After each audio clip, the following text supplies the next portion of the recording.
Assalamu alaikum wa rahmatullahi wa barakatuh. Alhamdulillah wa salatu wa salamu ala rasulillahi sallallahu alayhi wa sallam. Allahumma la ilma lana illa ma 'allamtana innaka antal alimul hakim. Amma ba'd, nous louons Allah subhanahu wa ta'ala qui nous permet de poursuivre le bien. Et nous lui demandons la sincérité dans tout ce que nous faisons, dans tout ce que nous entreprenons, dans tout ce que nous disons dans sa religion. Et c'est une grâce d'Allah subhanahu wa ta'ala pour nous qu'il nous permet de revenir dans cette mosquée après que nous ayons déjà eu à faire, n'est-ce pas, un passage dans votre mosquée l'année dernière. Et le fait que l'imam nous ouvre encore les portes, et le fait que nous voyons donc les papas et les frères de cette mosquée encore s'asseoir pour écouter de notre prêche, on espère d'Allah subhanahu wa ta'ala que les manquements, peut-être le mauvais comportement, ou autre que cela que nous pourrions avoir, n'aura pas affecté ce prêche et n'aura pas empêché, n'est-ce pas, les gens de bien de cette mosquée de toujours nous accepter. Et nous louons Allah subhanahu wa ta'ala qui nous permet de toujours nous asseoir, de nous réunir avec les musulmans. Et nous demandons à Allah subhanahu wa ta'ala de parfaire notre comportement, de nous aider à parfaire notre islam. Ce soir ou cette année, contrairement à l'année dernière où c'est un livre qu'on a fait ensemble, nous avons choisi cette année deux sujets, dont le premier, c'est ce que nous allons traiter dans cette assise. Et il s'agit des caractéristiques des serviteurs du tout miséricordieux. Et nous allons dans ce sens voir certains versets qui sont venus vers la fin de Surat Al-Furqan, où Allah subhanahu wa ta'ala va nous montrer les caractéristiques de Ibadur Rahman, des serviteurs du tout miséricordieux. Qu'Allah nous compte parmi ces gens-là. Et cette assise, فَإِنَّ فَاكِدَ شَيْءٍ لَا يُعْطِيهِ وَمَا نَحْنُ إِلَّا نَاكِلُونَ مُبَلِّغُونَ. Celui qui n'a rien ne peut donner cela. Tout ce que nous faisons, c'est qu'on vous rapporte ce qu'on a entendu les gens de science dire. Et nous n'avons rien à ajouter, nous n'avons rien à apporter de nous-mêmes.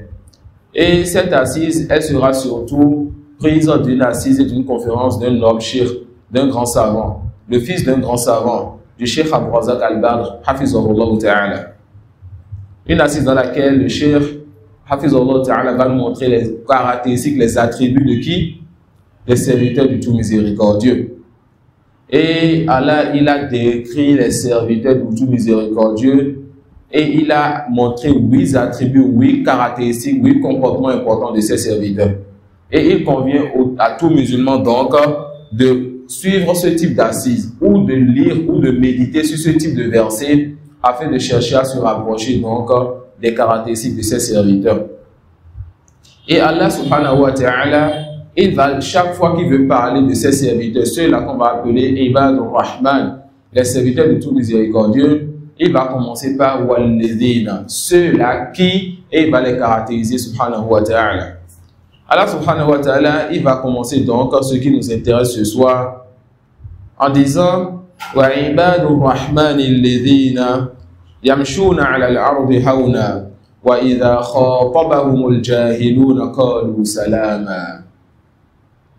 Allah subhanahu wa ta'ala, comme on l'a dit, il veut dire c'est qui ces serviteurs qu'on appelle les serviteurs du tout miséricordieux. Et ce qui nous intéresse d'abord, c'est le début donc de ceci. Quand Allah dit Wa ibadur rahman, quant aux serviteurs du tout miséricordieux, les savants disent Allah dit Ibadur rahman fa inna ma akramahumullahu min sifatin wa nu'utin fa inna ma huwa min fadlillah wa rahmati.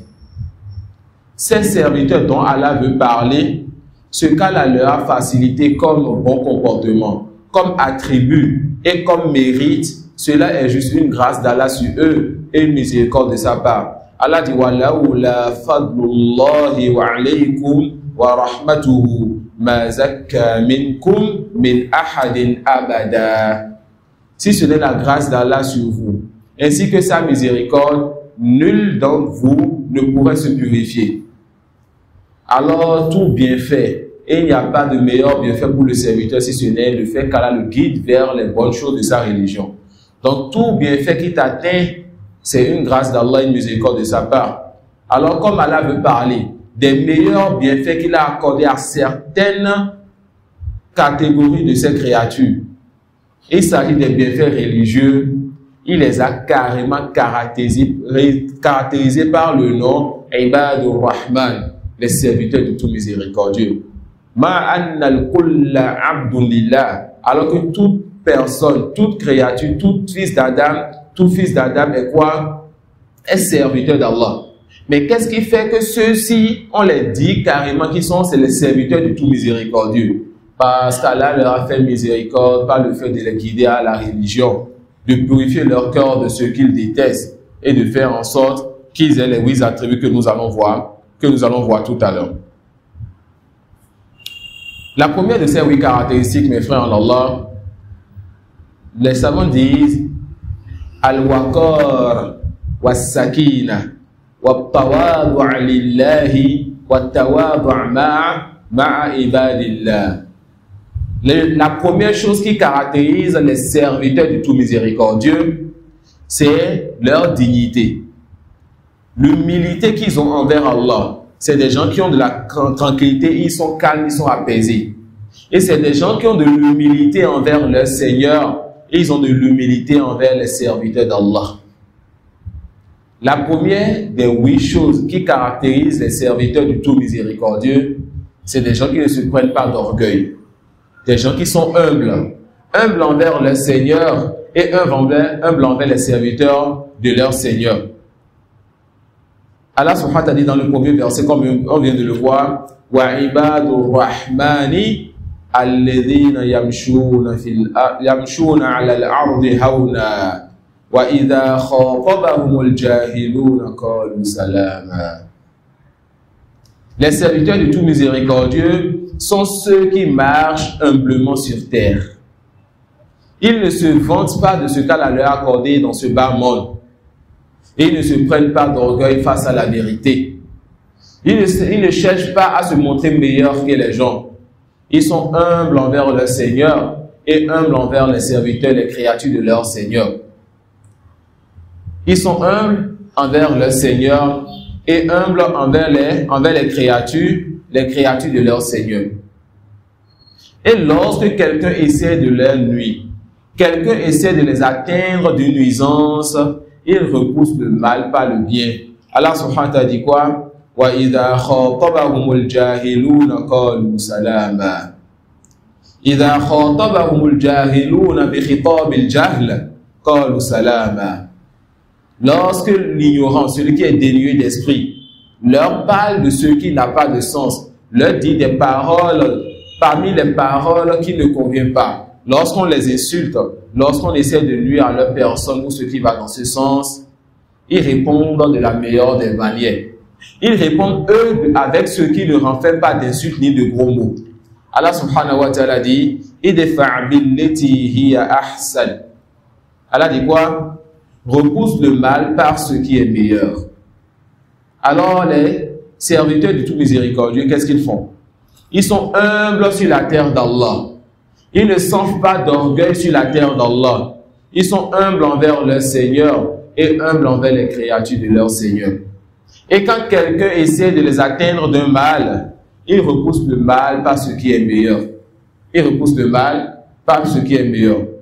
Deuxième des 8 caractéristiques, le fait qu'il donne une importance particulière à la prière de nuit. Deuxième de leurs caractéristiques, le fait qu'il donne une importance particulière à la prière de nuit. Inayatuhum bi qiyamil layl. Il donne une importance particulière à la prière de nuit. Allah subhanahu wa ta'ala dit en parlant d'eux, walladhina yabituna li rabbihim sujjadan wa qiyama. Allah dit selon les saints de tradition, et ceux qui passent leur nuit, ils passent les nuits prosternés et debout, attention, devant leur Seigneur. Les savants disent, la parole d'Allah, les rabbihim, ça montre alors qu'ils sont mukhlisina lillah. La yabtahuna bidhalika illa wajha Allah. Lorsqu'ils se lèvent pour faire la prière de nuit, ils prient sincèrement pour Allah. Il prie en cherchant donc le visage d'Allah, la face d'Allah. Ils ne cherchent rien d'autre si ce n'est l'agrément de leur Seigneur subhanahu wa ta'ala. Et les savants disent qu'on retient alors du fait que les serviteurs du tout miséricordieux soient caractérisés par quoi? Soient caractérisés par la prière de nuit, l'importance qu'ils donnent à la prière de nuit. Ça montre alors qu'ils donnent une importance capitale aux obligations religieuses des saintes prières. Si ils préservent la prière de nuit, c'est qu'ils ont déjà préservé les saintes prières obligatoires. Alors on retient que les serviteurs du tout miséricordieux, et qui vous dira qui sont les serviteurs du tout miséricordieux? Les serviteurs du tout miséricordieux sont ceux-là qui sont droits dans leurs prières obligatoires, les prières de la journée, du Fajr jusqu'à l'Aïcha. Ce sont ceux-là qui font l'effort d'être dans le premier rang, de ne pas arrêter takbiratul ihram et de faire la prière avec humilité et avec crainte d'Allah subhanahu wa ta'ala. Et parce qu'ils ont préservé la prière de la journée, la prière obligatoire, Allah leur fait grâce par le fait de leur permettre de se lever la nuit quand tout le monde dort, afin qu'ils puissent se rapprocher davantage de leur Seigneur la nuit quand tout le monde dort. Ça peut aller.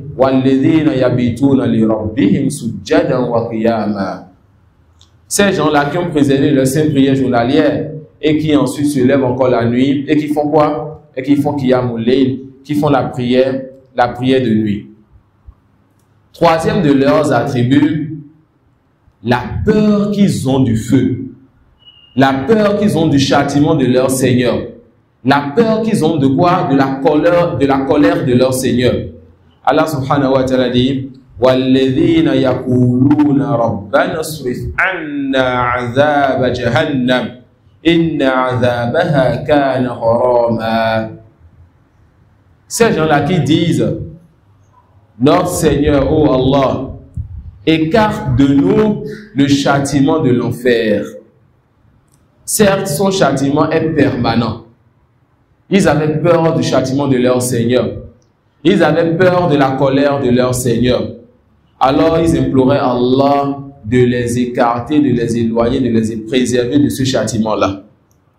Et sachez qu'Allah vous fasse miséricorde, que la peur est louable lorsque ça t'amène à œuvrer.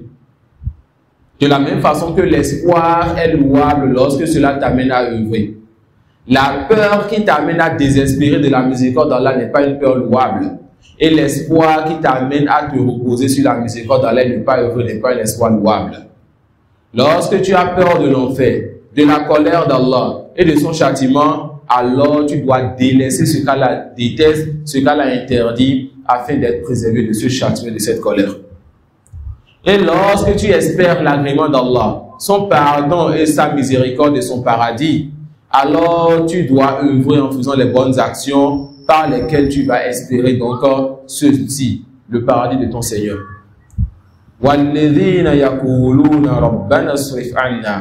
Ceux qui disent Seigneur, éloigne de nous, alors ils vont faire les causes pour que Allah subhanahu wa ta'ala ne les déteste pas et qu'Allah ne déteste pas ceux qui font comme œuvre.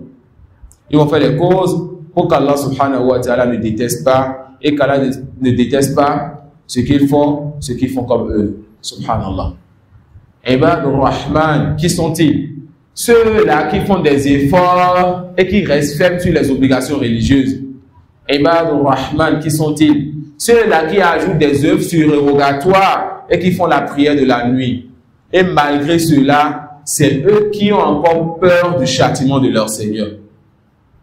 Car ne se pense à l'abri du châtiment de son Seigneur que l'hypocrite et que celui qui est perdu.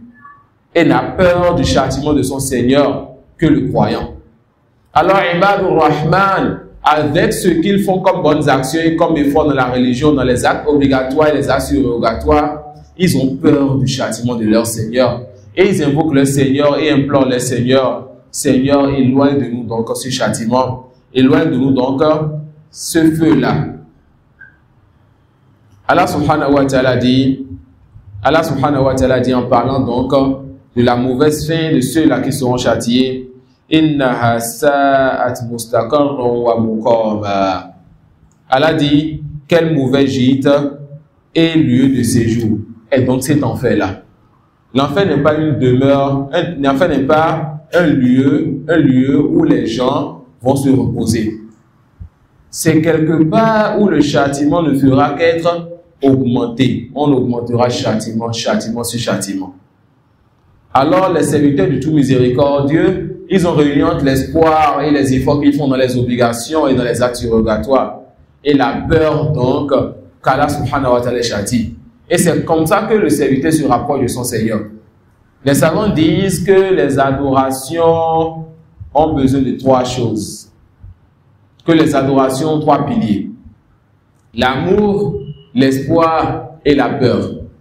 Tu adores Allah par amour, par espoir et par peur. Tu adores Allah car ton adoration c'est l'amour absolu et la soumission totale pour ton Seigneur. Et tu adores ton Seigneur par peur car en faisant l'adoration, tu crains donc son châtiment, alors tu fais cette adoration pour qu'il ne te châtie pas. Et tu adores Allah par espoir parce qu'en faisant l'adoration, tu espères sa récompense, son pardon, sa miséricorde et son paradis. Et le musulman doit retrouver ces 3 choses dans ses actes d'adoration. Et celui qui adore Allah seulement par amour, celui-là est un soufi. Ceux-là qui disent nous ne faisons pas du commerce avec notre Seigneur, nous adorons Allah seulement par amour, et ils ont menti wa Rabbil Kaaba. Et celui qui adore Allah seulement par peur est un khariji. Quelqu'un qui lit seulement les textes qui font peur et qui ensuite va semer le désordre sur la terre d'Allah subhanahu wa ta'ala. Et celui qui adore Allah seulement par espoir est un mourji. Quelqu'un qui va prétendre que sa foi ne va plus jamais changer, quel que soit le péché qu'il fait. Alors il peut commettre la fornication, prendre le riba, tuer, ou alliance billah, faire ce qu'il veut comme péché. Il voit que sa foi ne va plus jamais changer. Alors il reste dans la désobéissance et il plonge dans la désobéissance. Qu'est-ce qu'on doit faire? On doit adorer Allah par amour, par peur et par espoir. Le croyant est tel à l'exemple d'un oiseau. L'amour dans son adoration est comme la tête de l'oiseau. Si ton adoration manque d'amour, alors tu n'as plus d'adoration. Et l'espoir et la peur sont telles les 2 ailes de l'oiseau. Tu dois apprendre à battre ces 2 ailes de sorte à ce que tu sois équilibré dans ton cheminement vers ton Seigneur. Et si tu bats plus l'aile de la peur que l'aile de l'espoir, tu vas désespérer de la miséricorde de ton Seigneur et c'est un grand mal. Et si tu bats plus l'aile de l'espoir que l'aile de la peur, tu vas te poser sur la miséricorde de ton Seigneur et penser qu'il ne va pas te châtier. Et on craint pour toi aussi un grand mal. Qu'est-ce qu'il faut faire? Tu adores ton Seigneur par amour. Tu as peur de son châtiment et de sa colère. Tu espères sa miséricorde et son pardon. Et c'est comme ça le cheminement vers Allah subhanahu wa ta'ala. 4e caractéristique, la façon dont ils dépensent. Lors de leurs dépenses, ils ne dépensent pas de sorte à ce qu'ils gaspillent et ils ne restreignent pas leurs dépenses de sorte à ce qu'ils laissent dans le manque ceux-là sur qui ils ont l'obligation de dépenser. Alors lorsqu'ils dépensent, ils sont un juste milieu entre le fait de gaspiller et le fait de faire quoi? De laisser dans le besoin ceux qui sont sur leur charge. Allah subhanahu wa ta'ala dit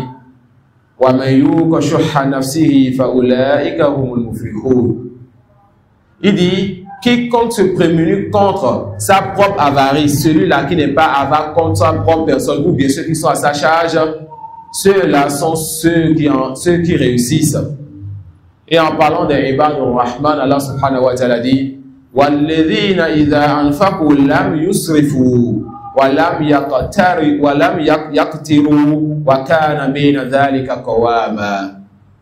Allah dit selon les textes de tradition, et ceux qui, lorsqu'ils dépensent, ne sont ni prodigues, ni avares, mais ils se tiennent au juste milieu. Et ils ne gaspillent pas dans leurs dépenses. Assieds-toi bien, assieds-toi bien. Ils ne gaspillent pas dans leurs dépenses et ils ne sont pas avares envers eux-mêmes, ou bien ceux qui sont sous leur charge, mais ils sont un juste milieu entre ces deux. Ils sont quoi? Ils sont un juste milieu entre ces deux. On a dit qu'il y a combien de caractéristiques? Il y a 8 caractéristiques. Et nous venons de voir 4 parmi ces 8 caractéristiques. On a dit que les serviteurs du tout miséricordieux sont des gens humbles envers leur Seigneur et humbles envers les créatures de leur Seigneur. On a dit que les serviteurs du tout miséricordieux donnent une importance particulière à la prière de nuit. Alors, ils ont certes donné une importance particulière à la prière journalière, c'est-à-dire les prières obligatoires du Fajr jusqu'à la Isha. On a dit que les serviteurs du tout miséricordieux, ils ont peur du feu, ils ont peur de la colère et du châtiment de leur Seigneur, subhanahu wa ta'ala. On a dit que les serviteurs du tout miséricordieux, ils ont un juste milieu dans leur façon de dépenser. Ils ne gaspillent pas et ils ne laissent pas dans le besoin ceux qui sont sous leur charge. 5e point, 5e caractéristique donc des serviteurs du tout miséricordieux,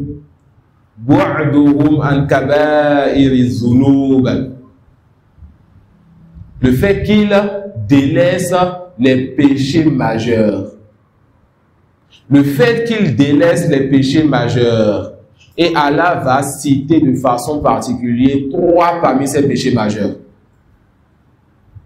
Celui après lequel il n'y a pas de péché qui fait sortir de l'islam et qui annule les œuvres de celui qui meurt dans cet état et qui fera en sorte que cette personne sera éternellement en enfer, Ashirk, le polythéisme. Ensuite, Allah subhanahu wa ta'ala va citer le péché qui suit le polythéisme. Et il s'agit du fait de tuer quelqu'un, l'un innocent, sans droit. Et 3e péché qu'Allah va citer, Allah subhanahu wa ta'ala va citer aussi un autre grand péché, la fornication wa billah. Allah va citer en premier le shirk, le polythéisme, et qui vous dira qu'est-ce que le polythéisme. Le polythéisme, c'est que tu donnes à Allah des associés alors qu'Allah n'a pas d'associés. Le polythéisme, comme l'a dit le prophète sallallahu alayhi wa sallam, an taj'ala lillahi niddan wa huwa khalaqak. C'est que tu donnes à Allah un associé alors que c'est Allah qui t'a créé. Lui qui a créé les cieux et la terre et ce qu'il y a entre les deux. Lui qui a la perfection dans ses noms et dans ses attributs. Lui qui sait tout ce qui se passe dans les cieux et la terre. Lui qui voit et qui entend tout ce qui se passe et tout ce qui se dit. Lui, subhanahu wa ta'ala, qui a parfait tout ce qu'il a créé. Lui qui n'a besoin de personne et toute chose a besoin de lui. Il n'a personne et rien qui est comme lui, c'est lui l'audient, le clairvoyant. Allah parce qu'il a la perfection dans ses noms et attributs. Et Allah parce qu'il est le seul qui a créé. Alors il est le seul qui mérite l'adoration. Ya ayyuhan nasu a'budu rabbakum alladhi khalaqakum walladhina min qablikum la'allakum tattaqun. Oh vous les gens, adorez votre Seigneur. Adorez votre Seigneur, celui qui vous a créé, vous, ainsi que ceux qui sont venus avant vous. La'allakum tattaqun wa la'alla fil Qur'ani wajib. Adorez celui qui vous a créé, vous, ainsi que ceux qui sont venus avant vous, afin que vous atteigniez la piété. Allah subhanahu wa ta'ala nous a appelés à l'adorer. Pourquoi? Parce qu'il est notre Seigneur. Ça veut dire quoi, il est notre Seigneur? C'est lui qui nous a créés, nous ainsi que nos ancêtres. Nos ancêtres n'ont pas été créés par des fétiches ni des idoles, mais nos ancêtres ont été créés, ils ont été créés par Allah, le Seigneur de l'univers. Wal khaliqu li hadhihi al-ashya' c'est celui qui a tout créé, c'est lui seul qui mérite l'adoration. Fala burhana lil mushrik wa la yastati'u al mushrik an yuqima dalil ala la shirki. Le polythéiste n'a jamais eu de preuve et ne saura jamais justifier son adoration. Ô musulman, pourquoi tu adores Allah? J'adore Allah parce que c'est lui qui m'a créé. Ô chrétien, pourquoi tu adores Jésus? Pas de réponse. Ô chrétien, pourquoi tu adores Saint Antoine de Padoue? Pas de réponse. Ô animiste, pourquoi tu adores ce fétiche? Pas de réponse. Ô animiste, pourquoi tu adores ces pierres et ces arbres? Pas de réponse. Oh, toi qui te veux de cette religion, pourquoi tu sacrifies pour cette djinn et cette tombe, tu fais le tawaf autour de cette tombe?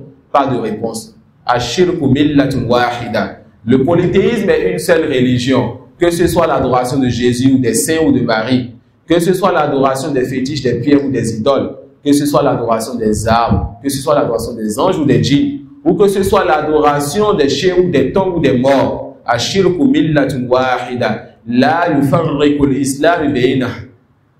Le polythéisme est une seule religion.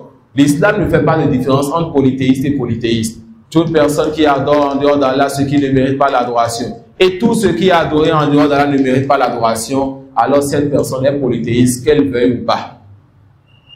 Ça suit.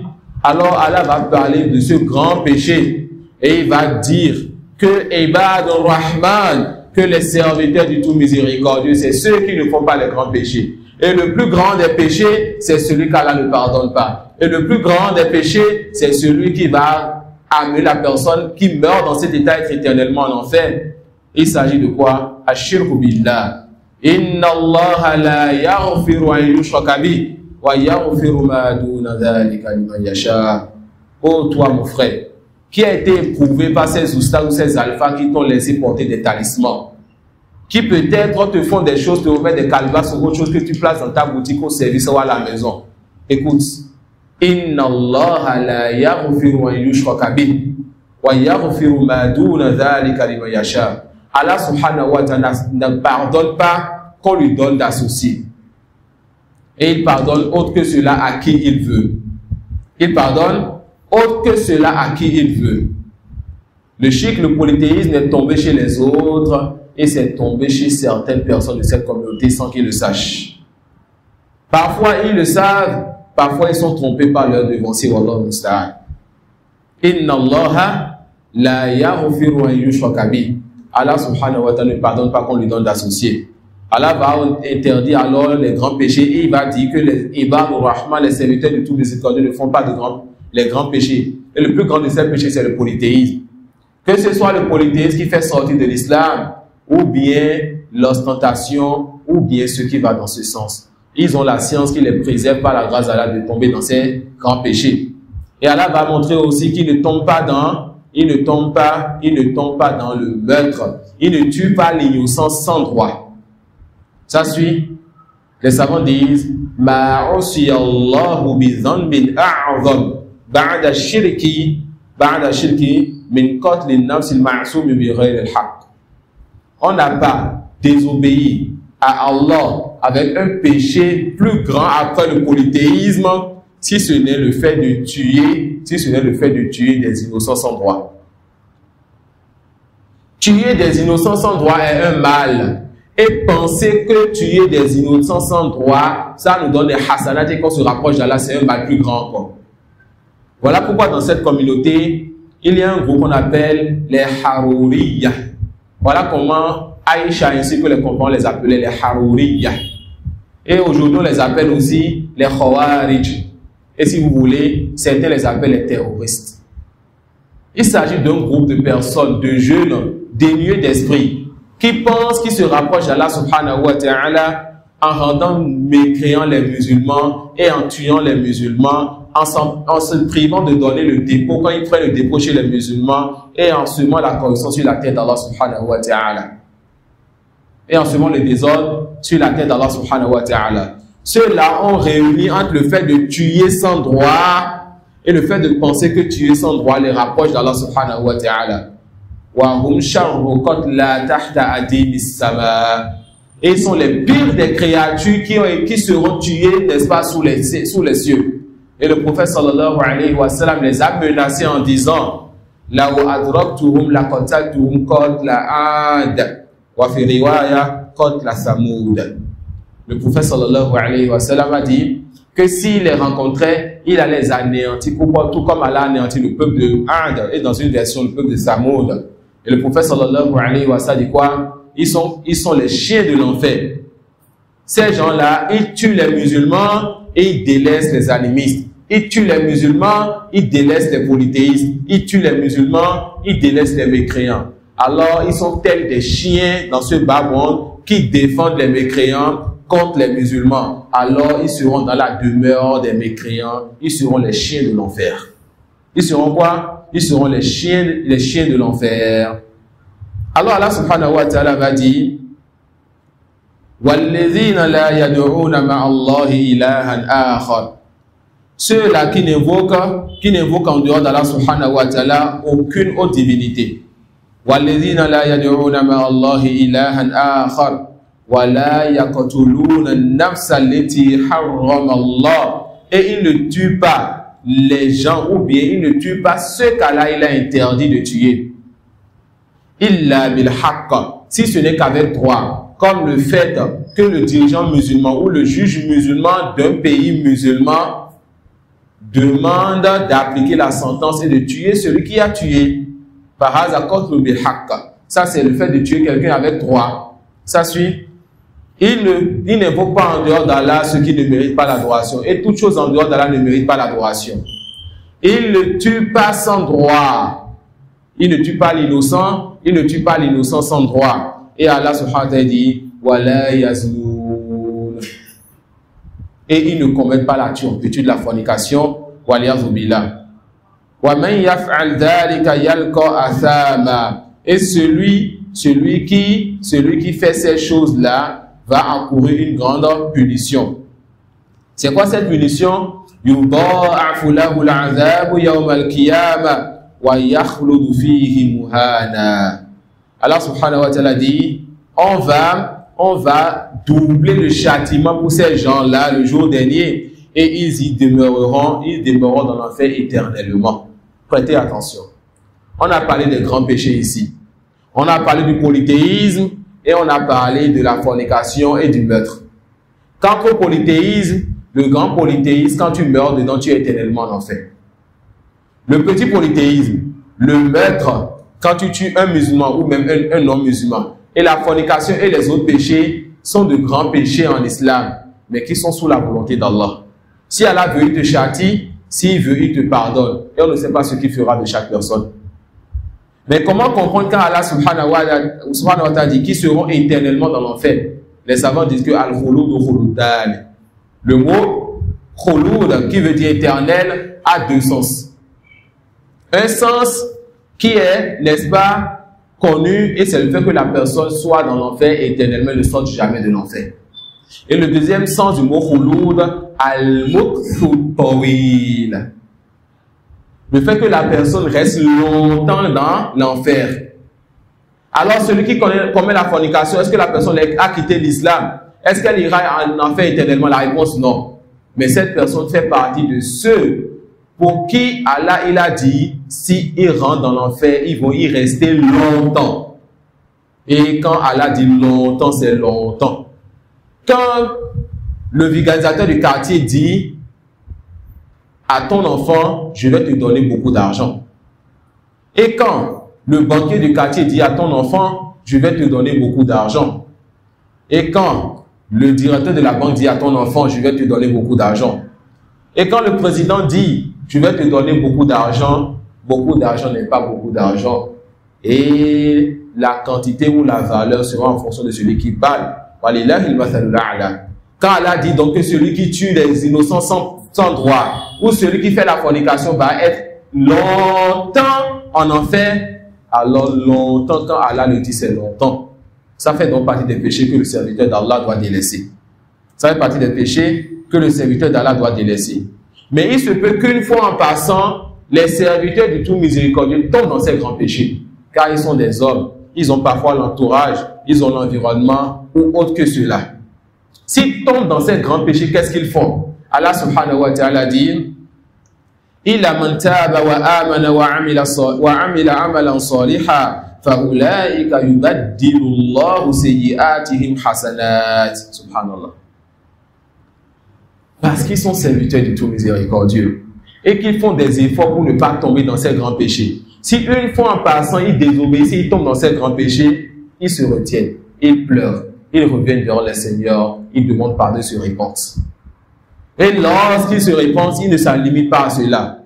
Ils vont ouvrir plusieurs portes de bonnes actions, faire d'autres bonnes actions pour espérer qu'Allah subhanahu wa ta'ala leur fasse ses péchés. Mais parce qu'ils sont serviteurs du tout miséricordieux, Allah ne va pas seulement effacer leurs péchés. Allah va remplacer les mauvaises actions par de bonnes actions. Wallahu yaf'alu ma yurid wa la yus'alu amma yaf'alu wa huwa yas'al. Allah il fait ce qu'il veut. Et on ne le questionne pas sur ce qu'il fait, mais c'est lui subhanahu wa ta'ala qui questionne les gens. Donc quand ils tombent dans les grands péchés, ils se repentent, ils demandent pardon et ils multiplient les bonnes actions. Allah va leur pardonner et va leur remplacer ces mauvaises actions par de bonnes actions.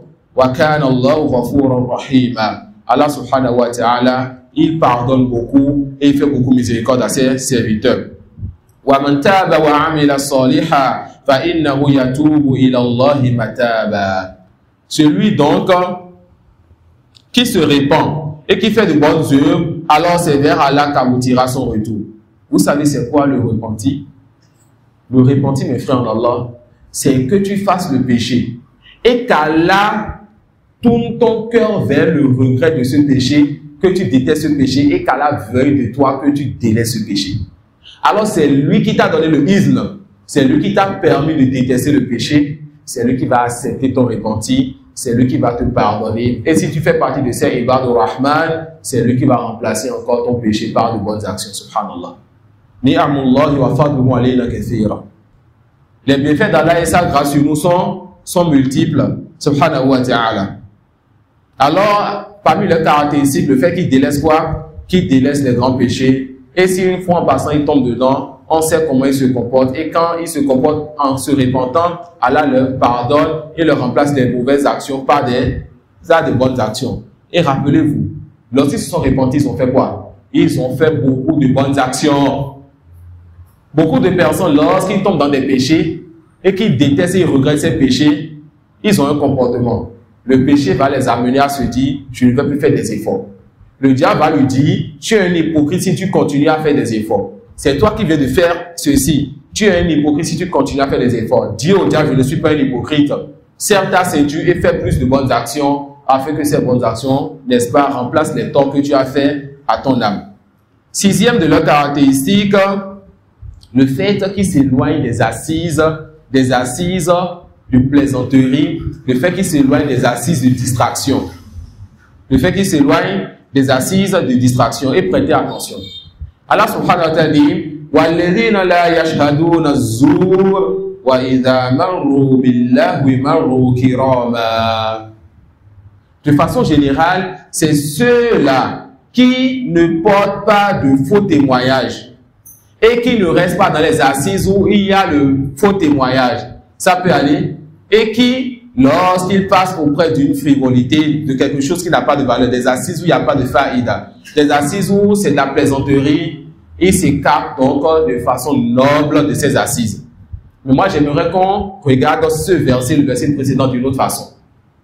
Dans le verset précédent, il délaisse les grands péchés. Et le premier des péchés qui a été cité, c'est le polythéisme. Le verset précédent te dit que les serviteurs de tout miséricordieux ne font pas le polythéisme. Et ce verset te dit que c'est ceux-là qui ne restent pas là où il y a le faux témoignage. C'est comme si ce verset te dit que c'est des gens qui ne font pas l'innovation et qui ne s'asseyent pas avec les innovateurs. Car l'innovateur est en train de dire que la religion d'Allah n'a pas été complétée et moi je complète ça dans mes assises. L'innovateur est en train de dire que le prophète Mohammed sallallahu alayhi wa sallam a trahi la révélation, il n'a pas apporté toute la révélation et moi je suis en train de dévoiler ce qu'il a caché. Alors l'innovateur, il est en train d'apporter un faux témoignage alors que les compagnons, 100 000 compagnons, le jour de Arafat, ce vendredi, le prophète a dit Hal Balar tout. Est-ce que j'ai transmis? Aujourd'hui, j'ai parachèvé pour votre religion. Les compagnons ont attesté, l'innovateur vient 1400 ans après pour dire non, le prophète n'a pas transmis, nous on va compléter. Donc c'est comme si on te dit que les serviteurs du tout miséricordieux sont ceux-là qui font des œuvres qu'Allah il accepte, car c'est eux qui œuvrent par sincérité pour Allah et qui évitent le polythéisme. Et c'est eux qui n'apportent pas de nouveautés en religion, prétendant donc que le prophète n'a pas tout transmis. Et c'est eux qui ne s'asseyent pas avec ceux-là qui apportent de nouveautés dans leur religion. Ça suit ceux-là qui apportent de nouveautés dans leur religion. وَالَّذِينَ لَا يَشْهَدُونَ الزُّورَ وَإِذَا مَرُّوا بِاللَّهْوِ مَرُّوا كِرَامًا. وَإِذَا مَرُّوا بِاللَّهْوِ مَرُّوا كِرَامًا. Septième Septième caractéristique donc pour les serviteurs du tout miséricordieux, le fait qu'ils donnent une place et une importance capitale au livre d'Allah et à la religion d'Allah. Ta'zimuhum li ayatillahi subhanahu wa ta'ala. Allah dit walladhina idha dhukiru bi ayati rabbihim lam yakhiru 'alayha summan wa umyana. Allah subhanahu wa ta'ala dit sur les serviteurs de tradition, et ceux qui, lorsque les versets de leur Seigneur leur sont rappelés, ne deviennent ni sourds ni aveugles. Lorsqu'on leur rappelle les versets de leur Seigneur, ils sont waqaf. Allah dit j'applique. Le prophète sallallahu alayhi wa sallam dit j'applique. Allah interdit, je délaisse. Le prophète a interdit, je délaisse. Je ne dis pas, mais à notre époque, nous sommes dans un pays laïque. À mon avis, non. Les serviteurs du tout miséricordieux ne connaissent pas ces expressions. C'est des expressions viles de prix que celui qui a un bon comportement envers son Seigneur et son messager ne peut pas utiliser. Allah a dit, le prophète a dit, tu me dis à ton avis. Allah a dit, le prophète a dit, tu me dis, tu es dans un pays laïque. Allah a dit, le prophète a dit, tu dis à mon avis, je pense et je ne pense pas. Est-ce que tu veux penser quand Allah a décrété? Est-ce que si ton père parle, tu peux ouvrir la bouche? Allah dit, faites, tu dis, je pense. Allah dit, délaisse, tu dis, je pense. Le prophète sallallahu alayhi wa sallam dit, fais, délaisse, tu dis, je pense. Qui es-tu pour penser si Allah et son prophète ont déjà décrété? Qui es-tu pour penser si Allah et son messager ont déjà décrété? Tu es un serviteur. Et le serviteur se soumet à son Seigneur. Et le serviteur, ce qui lui appartient pour son maître. Inna lillahi wa inna ilayhi raji'un. Allah nous appartient, vers lui nous allons retourner. La hawla wa la quwwata illa billah. Nous n'avons ni de force ni de capacité si ce n'est que par Allah. Fa'anta muftakirun ila rabbik. Tu as besoin de ton Seigneur et c'est toi qui veux t'enfler d'orgueil. Alors on te dit que tu dois être humble envers ton Seigneur. Quand Allah dit, tu dis je pense. Quand Allah dit, tu dis à notre époque. Quand Allah dit, tu dis selon moi. Quand Allah dit, tu dis non. Non, qui es-tu pour répondre comme ça quand ton Seigneur il parle? Ça suit. Alors parmi les caractéristiques des serviteurs du tout miséricordieux, le fait de se soumettre donc lorsqu'Allah dit, de se soumettre lorsque le prophète dit, de délaisser lorsqu'Allah interdit, de délaisser lorsque le prophète Mohammed sallallahu alayhi wa sallam interdit. Et huitième et dernière caractéristique, le fait qu'ils invoquent leur Seigneur et ils se réfugient, n'est-ce pas, dans le fait de se rappeler qu'ils ont besoin de leur Seigneur. Alors ils ouvrent la porte de l'invocation. Et Allah va donc parler de cela en apportant l'une des meilleures invocations qu'ils font. Allah dit, Walladhina, Allah subhanahu wa ta'ala dit, Walladhina yakuluna rabbana hablana min azwajina wa dhurriyyatina qurrata a'yun waj'alna lil muttaqina imama. Subhanallah. Sur les sept traductions, Allah dit, et ceux qui disent, notre Seigneur, donne-nous à nos épouses et à nos descendants la joie des yeux. Que nos épouses ou nos descendants ne soient pas une épreuve pour nous, une fitna pour nous, mais donne à nos épouses et à nos descendants la joie des yeux. Et ce qui m'intéresse dans ce verset, la fin du verset, quand Allah subhanahu wa ta'ala dit, et fais de nous un guide pour les pieux. Waj'alna lil muttaqina imama. Vous savez ce qui est les muttaqoun? Les pieux, ceux qui craignent leur Seigneur. Il s'agit de ceux-là qui ont pris la science qui leur permet de faire ce qu'Allah leur a ordonné et qui ont pris la science qui leur permet de délaisser ce qu'Allah leur a interdit. Alors, ils avancent vers leur Seigneur en faisant ce qu'Allah a ordonné et en délaissant ce qu'Allah a interdit par science. Car sans science, il se peut que tu fasses ce qu'Allah n'a pas ordonné et que tu délaisses ce qu'il a interdit. Alors, la science sera donc cette torche par laquelle tu vas avancer donc vers ton Seigneur dans ce bas monde où tu es dans les ténèbres de l'innovation, des perversités et de ce qui va dans ce sens. Les savants disent La takunu imaman lil muttaqina ba'dak hatta takuna muqtadiyan bil muttaqina qablak. Tu ne seras pas un imam, un guide pour les pieux qui viendront après toi jusqu'à ce que tu sois quelqu'un qui suit les pieux qui étaient avant toi. C'est qui les pieux qui étaient avant nous? C'est le prophète Mohammed sallallahu alayhi wa sallam, Abu Bakr, Omar, Ousmane, Ali, leurs frères compagnons, Soufiane al-Thawri, l'imam Malik, Abu Hanifa, l'imam Ahmad. ainsi que les imams de guider. Ils ont marché avant nous, ils ont laissé des traces, ils ont laissé des comportements, des croyances et une méthodologie. Si tu veux être un imam pour les pieux après toi, alors suis donc ces pieux avant toi, dans leur religion, dans leur guidée, dans leurs croyances et dans leur comportement. Par cela, tu seras aussi un imam pour les pieux après toi. Et voilà donc les 8 comportements ou les 8 très hauts attributs qu'Allah subhanahu wa ta'ala il a cités en parlant de qui? En parlant des serviteurs du tout miséricordieux. Et comme il a dit comment ils sont. Et pour vous motiver afin que vous fassiez les causes aussi de vous comporter comme eux, Allah va vous dire ce qu'il a réservé donc pour ses serviteurs. Il dit Ulaika yujzawna al-ghurfata bima sabaru wa yulaqawna fiha tahiyatan wa salama. Selon les textes de tradition, ceux-là auront pour récompense un lieu élevé au paradis, pour prix de leur endurance, et ils y seront accueillis avec le salut et la paix. Les anges rentreront de toutes portes vers eux dans leur paradis pour leur dire « Salam de la part de votre Seigneur ». Et attention, ils ont obtenu ceci par quoi? Par leur patience et leur endurance. On n'atteint pas les degrés les plus élevés de quelque chose jusqu'à ce qu'on patiente, Ça peut aller Khalidina fiha hasunat mustaqarran wa muqama. Subhanallah. Allah subhanahu wa ta'ala dit que ces gens-là vont rentrer, et lorsqu'on parle du paradis, al-khulud n'a qu'un seul sens, c'est qu'ils vont rentrer au paradis, ils ne vont plus jamais sortir de ce paradis. Ils y demeureront éternellement. Quel beau gîte et lieu de séjour. Ça peut aller. Voilà donc 8 caractéristiques des serviteurs du tout miséricordieux.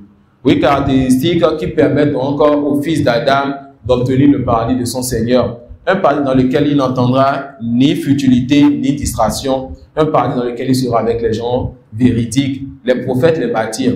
Un paradis dans lequel il aura plusieurs types de jouissances. Wallahu a'lam. Wa subhanaka wa bihamdik. Ashhadu an la ilaha illa anta astaghfiruka wa atubu ilayk.